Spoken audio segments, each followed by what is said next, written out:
Vamos a hablar ahora a continuación de imagenología en las lesiones tendinosas del tobillo y por cuestiones de tiempo vamos a enfocarnos en los tendones peroneos. Las lesiones del complejo tendinoso peroneo generalmente ocurren por trauma, generalmente por inversión del tobillo, por algunas actividades deportivas que involucran microtraumatismo repetitivo y también por algunas enfermedades crónicas. Los objetivos de esta plática es hacer una revisión de la anatomía normal de los tendones del tobillo. Vamos a repasar los estudios de imagen disponible para la evaluación de los tendones. Y finalmente vamos a hacer una revisión por imagen de las lesiones, principales lesiones de los tendones peroneos.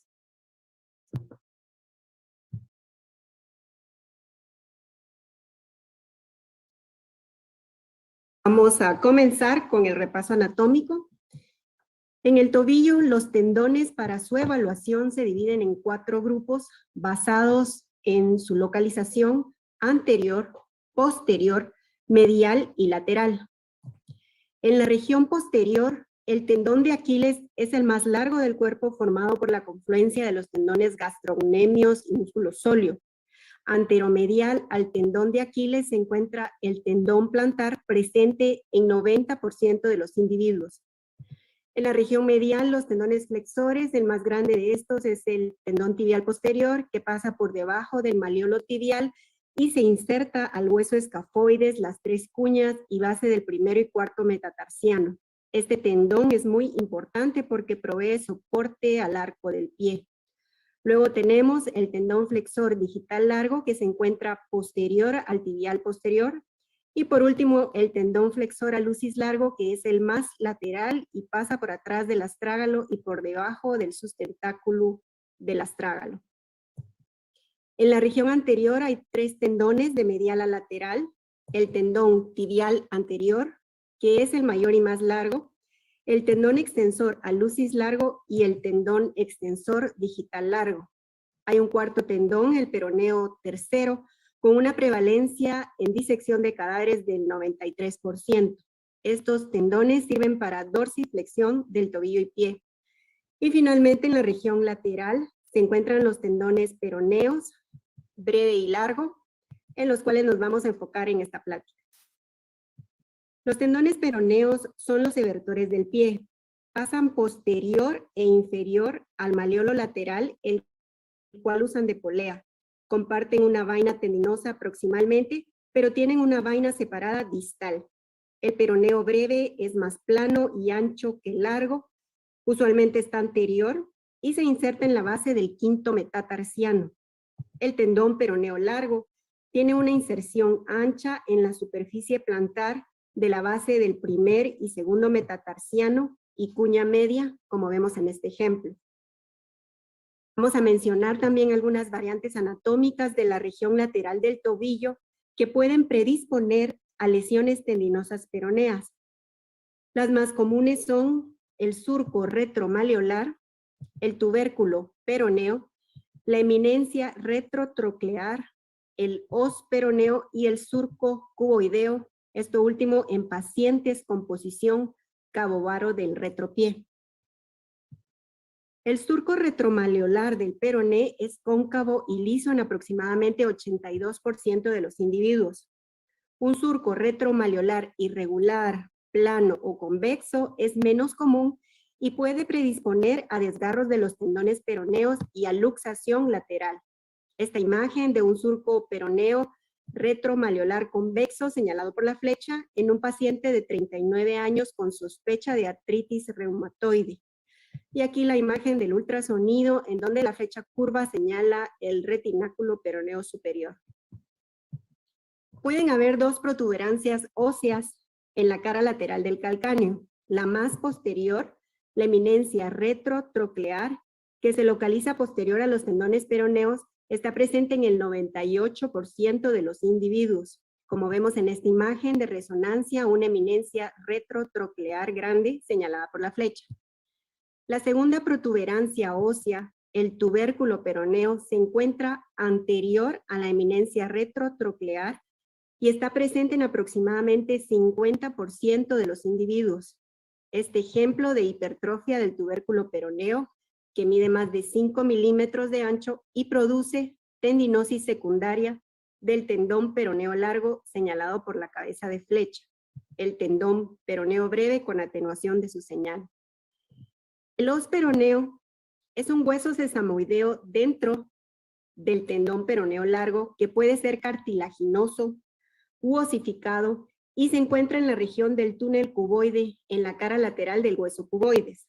Se observa un os peroneo calcificado hasta en el 30% de radiografías de pie y es bilateral en casi 60% de los individuos.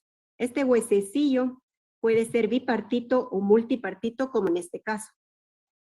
En esta imagen de resonancia magnética vemos el osículo como un foco ovalado con señal de intensidad similar a la médula ósea en todas las secuencias, señalado por la flecha blanca, y el tendón peroneo largo hipointenso señalado por las flechas negras, y en la imagen ecográfica se aprecia hiperecogénico con sombra acústica posterior. También se describen varios músculos accesorios en la cara lateral del tobillo. El músculo peroneo cuarto es el músculo más frecuente, se encuentra posteromedial a los tendones peroneos y muestra una longitud variable. Su prevalencia es del 12 al 22%.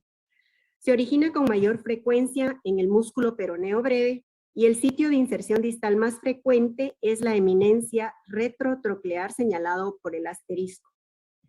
El cuarto peroneo es comúnmente asintomático, pero puede causar fricción entre los tendones peroneos en el surco retromalleolar, produciendo tenosinovitis secundaria, dolor, edema y algunas veces ruptura de grosor parcial del peroneo breve. Estas imágenes de resonancia muestran un músculo peroneo cuarto accesorio señalado por las flechas rojas que se encuentra posterior a los tendones peroneos. Un vientre bajo del músculo peroneo breve representa la extensión del músculo distal al surco del peroné y ocasionalmente puede causar aglomeración en el surco retromalleolar, lo que conduce a lesiones del tendón peroneo, como vemos en esta imagen sagital de resonancia señalada por la flecha, y por ultrasonido se ve extensión de la unión miotendinosa del peroneo corto hasta nivel del surco del peroné en las imágenes transversales. El retináculo aquí se encuentra señalado en color amarillo, el vientre bajo del peroneo breve en azul, el peroneo largo en rojo y el surco retromalleolar en color verde. Se conocen varios métodos de diagnóstico por imagen que pueden evaluar los tendones, básicamente 4 modalidades de diagnóstico como lo son la tenografía, el ultrasonido, la tomografía y la resonancia magnética. Antes del desarrollo de la resonancia magnética y la tomografía, la tenografía era el principal método radiológico para la evaluación tendinosa. Esto consiste en inyectar material de contraste en la vaina tendinosa bajo control fluoroscópico. Actualmente se utiliza con fines terapéuticos. Este es un ejemplo de una tenografía para evaluación del tendón flexor alucis largo. El paciente se coloca en decúbito lateral derecho con el pie en un ángulo de 15 grados oblicuos a la mesa de fluoroscopía.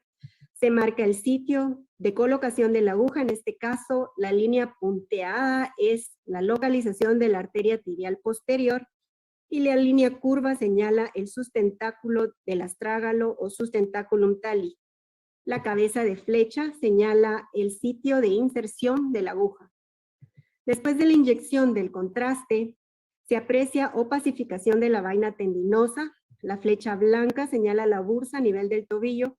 Por debajo del sustentáculo astragalino hay menor opacificación por la presencia de un túnel fibroso, en este caso, y luego distal nuevamente se aprecia opacificación normal. Al retirar la aguja se aprecia irregularidad de la vaina tendinosa por atrás del astrágalo y un pequeño divertículo probablemente por adhesiones. El ultrasonido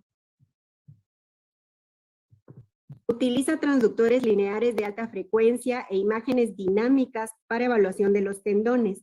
La ventaja con otros métodos de diagnóstico es que permite una comparación rápida con el tobillo asintomático y correlación directa de los hallazgos con la sintomatología del paciente.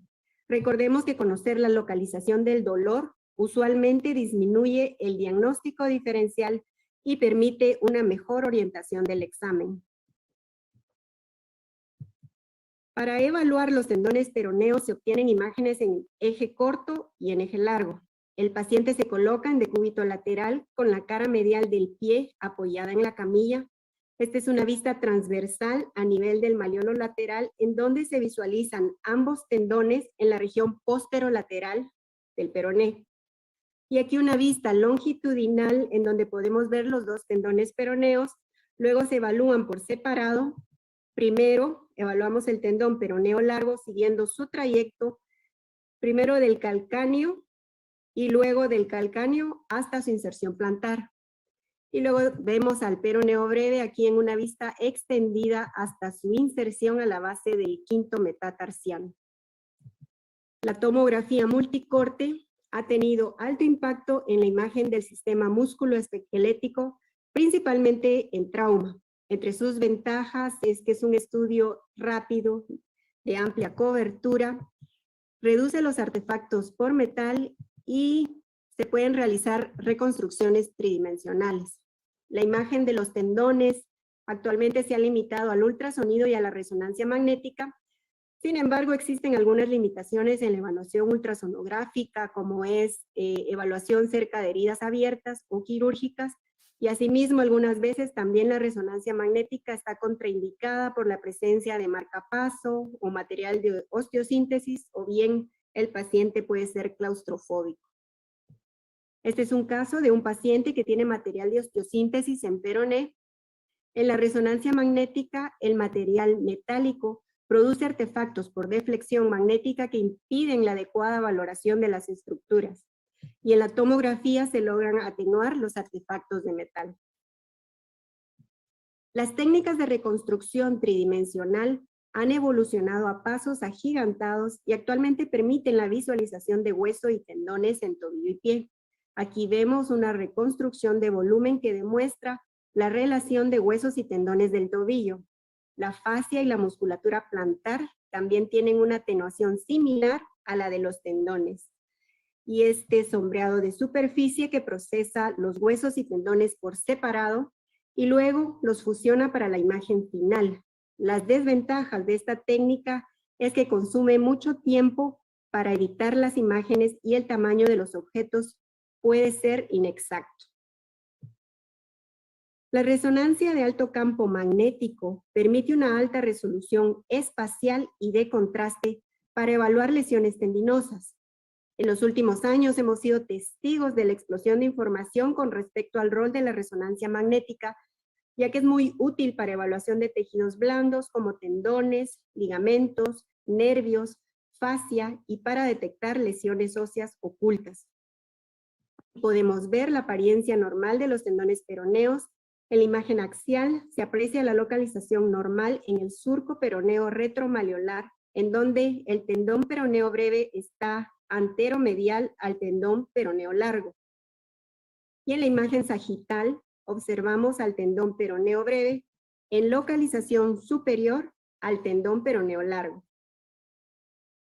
El diagnóstico por imagen de pacientes con dolor lateral de tobillo debe comenzar con una radiografía simple que puede ser suficiente para el diagnóstico de fracturas por sobrecarga y lesiones por avulsión ósea. Y puede descartar la necesidad de obtener más imágenes. Se ha demostrado que la resonancia de alto campo, redes lineares de alta frecuencia e imágenes dinámicas son los métodos de elección para la evaluación de los tendones peroneos. La elección de la técnica de imagen depende de los factores del paciente, disponibilidad del equipo y experiencia diagnóstica. Vamos a ver algunos ejemplos de los hallazgos por imagen de la principal patología peronea, como lo son la tendinosis, la tenosinovitis, rupturas tendinosas, subluxación, y en cuanto a las masas más frecuentes en esta localización, una rápida mención del quiste sinovial. La tendinosis peronea es un proceso degenerativo no inflamatorio que se observa comúnmente en atletas jóvenes.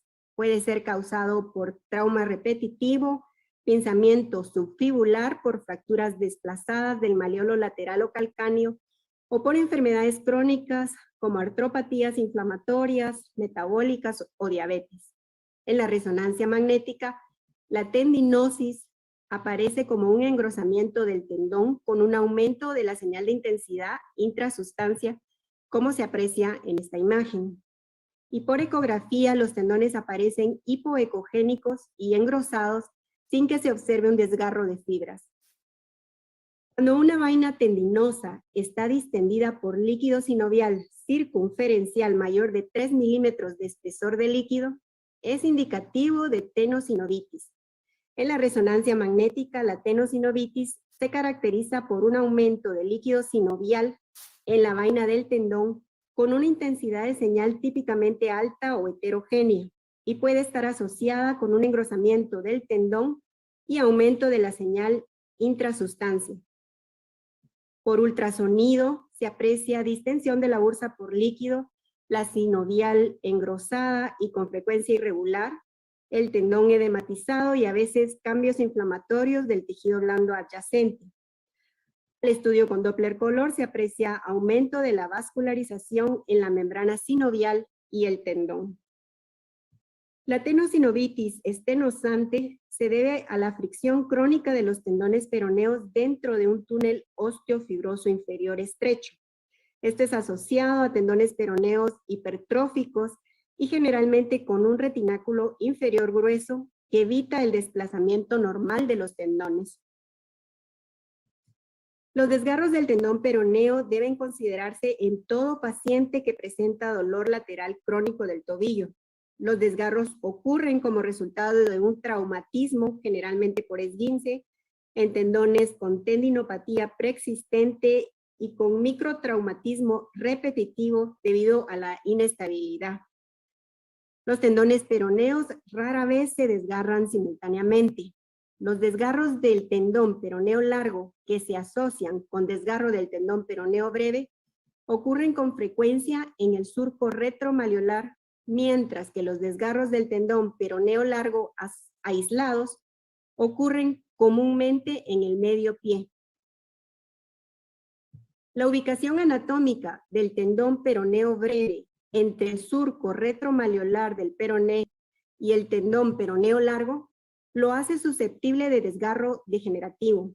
Estos desgarros pueden ocurrir en cualquier grupo de edad. Sin embargo, los síntomas clínicos tienden a ser más prominentes en los pacientes más jóvenes, mientras que en ancianos puede ser completamente asintomático. Por ultrasonido, el tendón se aprecia hipoecoico con pérdida del aspecto fibrilar normal y con líquido en su periferia. Y vemos un defecto intrasustancia compatible con degeneración del tendón. Estos cambios degenerativos pueden progresar a un desgarro longitudinal dividido. Los desgarros longitudinales del tendón peroneo breve suelen estar bien representados en las imágenes de resonancia axial y se asocian frecuentemente con tenosinovitis.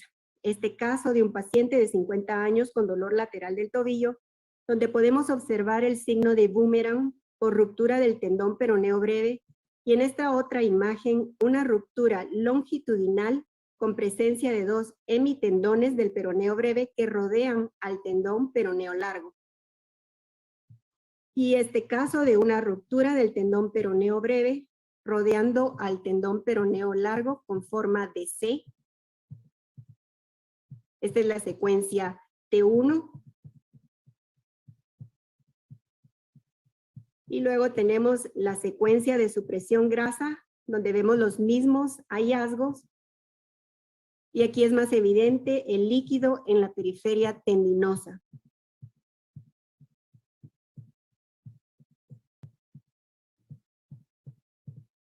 Aquí vemos un listado de las lesiones asociadas que ocurren hasta en 1/3 de los desgarros del tendón peroneo breve.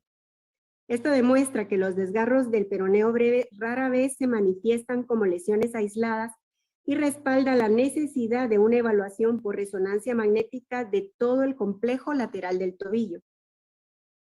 Los desgarros del tendón peroneo largo son menos comunes que los del peroneo breve, y son causados con mayor frecuencia por un traumatismo directo agudo o lesiones relacionadas con el deporte. Ocasionalmente se observa edema de la médula ósea en el tubérculo peroneo hipertrofiado y en la cara lateral del calcáneo y hueso cuboides. Este es un caso de un paciente con dolor agudo en la región lateral, donde podemos ver un defecto de continuidad del tendón peroneo largo, señalado por la flecha a nivel del medio pie, y el extremo distal retraído que presenta edema e incremento en la señal de intensidad. Con un desgarro completo del tendón peroneo largo, un os peroneo puede retraerse significativamente, incluso a nivel del malleolo lateral. Además, las fracturas del os peroneo pueden provocar ruptura tendinosa. Recordemos que en presencia de un os peroneo multipartito, la distancia entre los fragmentos óseos debe ser inferior a 2 milímetros, ya que una distancia de 6 milímetros o más sugiere fractura del osículo. Este caso de un paciente que sufrió una fuerte contracción, se aprecia retracción del os peroneo señalado por la flecha roja, y en la imagen del ultrasonido el osículo se encuentra a nivel de la articulación subtalar posterior. Debido a la localización anatómica, los tendones peroneos siempre se luxan anteriormente. Diferentes anomalías congénitas pueden facilitar la inestabilidad del tendón, como un surco retromaleolar poco profundo, un músculo del cuarto peroneo o un vientre bajo del músculo peroneo breve, un retináculo peroneo congénitamente ausente e hiperlaxitud ligamentosa. El retináculo superior es la restricción principal para prevenir la subluxación.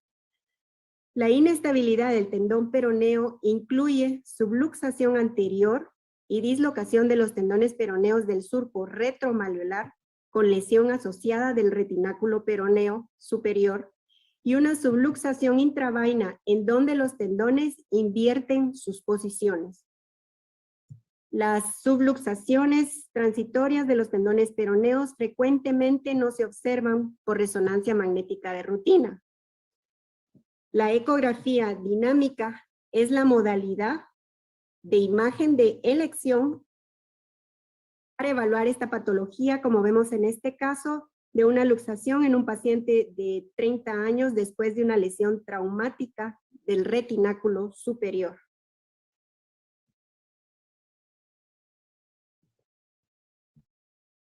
Las masas más comunes en el pie y tobillo son los quistes sinoviales o ganglionares. Estas lesiones se comunican con frecuencia con la vaina del tendón o la articulación a través de un cuello estrecho. Los quistes intratendinosos son raros y probablemente relacionados con degeneración mucoide. En las imágenes de resonancia magnética son masas lobuladas, a veces tabicadas, con intensidad de señal de líquido simple o compleja, y por ultrasonido son anecoicos o hipoecoicos con refuerzo acústico posterior, como vemos en este ejemplo de un ganglion del peroneo breve. Podemos concluir que la resonancia magnética de alto campo y el ultrasonido son modalidades de imagen valiosa en el diagnóstico de lesiones de los tendones peroneos. La ecografía dinámica puede ser más útil que la resonancia para la detección de luxación intermitente y subluxación intravaina. Pero lo más importante para evaluar lesiones del complejo tendinoso peroneo es la familiaridad con la anatomía normal, las variantes anatómicas y conocimiento de las diferentes patologías para poder realizar un diagnóstico preciso y ayudar al cirujano ortopédico a elegir entre el tratamiento conservador o quirúrgico.